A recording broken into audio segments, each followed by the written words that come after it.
Hi friends, എന്താണ് വിശേഷം? എല്ലാവർക്കും സുഖമല്ലേ? സുഖമായിട്ടിരിക്കുന്നോ? ഞാനിന്ന് നിങ്ങളോട് ഇത്തിരി സംസാരിക്കാമെന്ന് വിചാരിച്ച് വന്നതാണ്. എന്താ പറയുക, സംസാരിക്കാമെന്ന് പറഞ്ഞാൽ ഞാനൊരു സംഭവം പറയാൻ, ഒരു ചെറിയ സംഭവം പറയാൻ വന്നതാണ്. ഞാനും എൻ്റെ പേരക്കുട്ടികളും കൂടി കഴിഞ്ഞ 2 ദിവസം മുമ്പ് മണ്ണാർക്കാട് പോയപ്പോൾ ഞങ്ങൾക്കൊരു ഹോട്ടലിൽ നിന്നുണ്ടായ ഒരു ചെറിയ അനുഭവം പറയാനാണ്. ഞങ്ങൾ ഹോട്ടലിൽ ഫുഡ് കഴിക്കാൻ കയറി. നമ്മൾ രാവിലെ പോയത് അവിടുന്ന്. അപ്പോൾ ഞങ്ങളെന്ത് വിചാരിച്ചു, ഫുഡ് കഴിക്കാണ്ട് പോയി. രാവിലെ ഉണ്ടാക്കണ്ടേ, ക്ഷീണം, അടുത്ത് പോകുമെന്ന് പറഞ്ഞ് ഹോട്ടലിൽ പോയി കഴിക്കാമെന്നും പറഞ്ഞിട്ട് ഞങ്ങൾ ഫുഡ് കഴിക്കാതെ പോയി. പക്ഷെ ഒരു ഹോട്ടലും തുറന്നിട്ടേ ഇല്ല. രാവിലെ ഇവിടെ എപ്പോഴും ഹോട്ടൽ തുറക്കില്ല എന്ന് തോന്നുന്നുണ്ട്. ഒറ്റ ഹോട്ടലും തുറന്നിട്ടില്ല. ഞങ്ങളങ്ങ് മഞ്ചേരി എല്ലാം കഴിഞ്ഞ് എല്ലാവരും മടുത്തു. അപ്പോൾ പിള്ളേർ പറഞ്ഞു, എനിക്ക് ഛർദ്ദിക്കാൻ വരുന്നുണ്ട് അമ്മമ്മ, ഞങ്ങൾക്ക് ഫുഡ് വേണം, എവിടെന്നെങ്കിലും ഫുഡ് വേണമെന്ന് പറഞ്ഞു. അപ്പോൾ ഞങ്ങളെന്താക്കി, ഒരു ചെറിയ ഹോട്ടലിൽ കയറി ഫുഡ് കഴിക്കാൻ വേണ്ടിയിട്ട് കയറി. ഞങ്ങൾ ഫുഡ് അവിടെ നിന്ന് എല്ലാവരും അവിടെ ഇരുന്ന് കഴിക്കുന്നുണ്ട്. സാധാരണ ചെറിയ ഹോട്ടലിലൊക്കെ കയറുമ്പോൾ നല്ല വൃത്തി, നല്ല ഫുഡൊക്കെ അല്ലേ കിട്ടുക സാധാരണ. അപ്പം നമ്മൾ അവിടെ കയറി ഞങ്ങൾ ഫുഡ് ഓർഡർ ചെയ്തു. ഞാൻ വെള്ളയപ്പവും മീൻകറി ഓർഡർ ചെയ്തു. മക്കൾക്ക് മീൻകറി വേണ്ട പറഞ്ഞു. അവർ വെള്ളയപ്പവും ഗ്രീൻ പീസും ഓർഡർ ചെയ്തു. എനിക്ക് മീൻകറി കൊണ്ടുവന്നു, അവർക്ക് ഗ്രീൻ പീസും കിട്ടി. അപ്പം ഞങ്ങൾ മീൻകറി, ഞാൻ അപ്പം കുറച്ച് കഴിച്ചു. അപ്പം മീനെടുത്ത് കടിച്ച്, മീൻ വായിൽ വെച്ച് കടിച്ച് കഴിഞ്ഞപ്പോൾ എനിക്ക് എന്തോ ഇങ്ങനെ ചുറ്റുന്നുണ്ട്. അപ്പം ഞാൻ വിചാരിച്ചപ്പോൾ ഇതെന്തെന്നാ, ഞാനിങ്ങനെ വായിൽ നിന്ന് ഇങ്ങനെ വലിച്ചു നോക്കുമ്പോൾ വലിയൊരു സാധനം ഇങ്ങനെ നീണ്ടു വരുന്നു. എത്ര വലിയൊരു മുടി മീൻകറിക്കകത്ത്. എനിക്ക് ഛർദ്ദിക്കാൻ വന്നിട്ട് വയ്യ. ഈ മുടി നമ്മുടെ തലയിലിരിക്കുമ്പോൾ സുന്ദരിയാണ്. മുടീനെ പറ്റി കവികളൊക്കെ എത്രയാ വർണ്ണിച്ചിരിക്കുന്നത്. പക്ഷേ അത് ഭക്ഷണത്തിലെത്തിയിട്ടുണ്ടെങ്കിലോ അതിൻ്റെ അവസ്ഥ എന്താണ്? ഭക്ഷണത്തിലെത്തിയാൽ പിന്നെ അതിൻ്റെ അവസ്ഥ സുന്ദരിയാണോ? ആരെങ്കിലും ഇത് നല്ല സുന്ദരിയാണെന്നും പറഞ്ഞ് നമുക്കത് കഴിക്കാൻ വിചാരിക്കുമോ? ഇല്ലല്ലോ. കുഴപ്പമൊന്നുമില്ല, ഞങ്ങളൊന്നും പറഞ്ഞില്ല. അതവിടെ വെച്ച് ഞങ്ങളിങ്ങോട്ട് പോന്നു.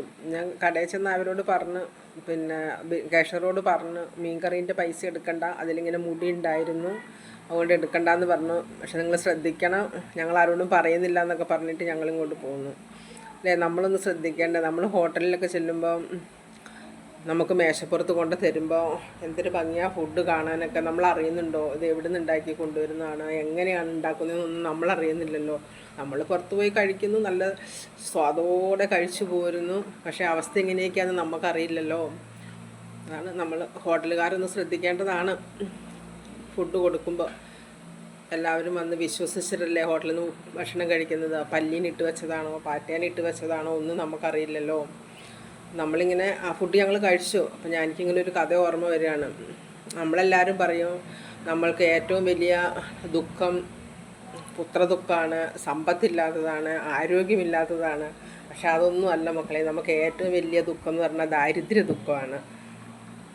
അതിപ്പോൾ കിട്ടില്ല. ഞാനിപ്പോൾ മുടി കിട്ടിയിട്ട് ഞാൻ ഇത് കഴിച്ചില്ലേ, അപ്പം കഴിച്ചില്ലേ, എനിക്കൊരു കഥ ഇങ്ങനെ ഓർമ്മ വരുന്നുണ്ട്. ഞാൻ പണ്ട് കേട്ടൊരു കഥയാണ്. ഒരമ്മയ്ക്ക് 5 മക്കളുണ്ടായിരുന്നു. ഇവർക്ക് എന്തോ ഒരു സമയത്ത് ഒരു മാറാവ്യാധി വന്നിട്ട് ഈ 5 മക്കളും ഒപ്പരം മരിച്ച്. അപ്പോൾ മരിച്ചിട്ട് അമ്മ വിഷമിച്ച് സങ്കടം പിടിച്ചിരിക്കുക. ഭക്ഷണമൊന്നും കിട്ടിയിട്ടില്ല അമ്മയ്ക്ക്. അമ്മ ഇങ്ങനെ വിഷമിച്ചിരിക്കുക. അമ്മയ്ക്ക് വിശന്നിട്ട് വയ്യ. അപ്പോഴാണ് അമ്മ നോക്കുമ്പോൾ മുകളിലുണ്ടൊരു പഴക്കൊല ഇരിക്കുന്നുണ്ട്. പക്ഷെ അമ്മയ്ക്ക് പഴക്കൊലയിൽ പഴം പറിക്കാൻ പറ്റില്ല. പഴം കിട്ടണ്ടേ കഴിക്കണമെങ്കിൽ. അപ്പോൾ എന്താക്കി, അമ്മ ആദ്യം ഒരു ഡെഡ് ബോഡി എടുത്തിട്ടു. അതിൻ്റെ മുകളിൽ കയറിയൊന്നും എത്തുന്നില്ല. അവസാനം അമ്മ 5 ഡെഡ് ബോഡി എടുത്തിട്ട് അതിൻ്റെ മുകളിൽ കയറി നിന്നിട്ടാണ് ആ ഒരു പഴം എടുത്ത് കഴിച്ചത്. അപ്പോൾ എന്താണ്, അമ്മ എന്താക്കി, ഈ കുട്ടികൾ മരിച്ച കാര്യവും മറന്നു, ആ വിഷമവും മറന്നു, എല്ലാം മറന്നു. അപ്പം അമ്മയുടെ മനസ്സിൽ എന്താണ്, ഈ വിശപ്പിനെ പറ്റിയുള്ള ചിന്ത മാത്രമേ ഉള്ളൂ അല്ലേ. അപ്പം നമുക്ക് ദാരിദ്ര്യ ദുഃഖമാണ് ഏറ്റവും വലിയ ദുഃഖം. അപ്പം ഞാനിതൊന്ന് പറഞ്ഞതേ ഉള്ളൂ, വേറെ ഒന്നും പറയാനില്ല. അപ്പം എല്ലാവർക്കും എന്നെ ഇഷ്ടമായെങ്കിൽ സബ്സ്ക്രൈബ് ചെയ്യാം, ലൈക്ക് ചെയ്യുക, ആ സൈഡിലൊരു ബെല്ലില്ലേ അതിലൊന്ന് ക്ലിക്ക് ചെയ്യുക. Thank you all.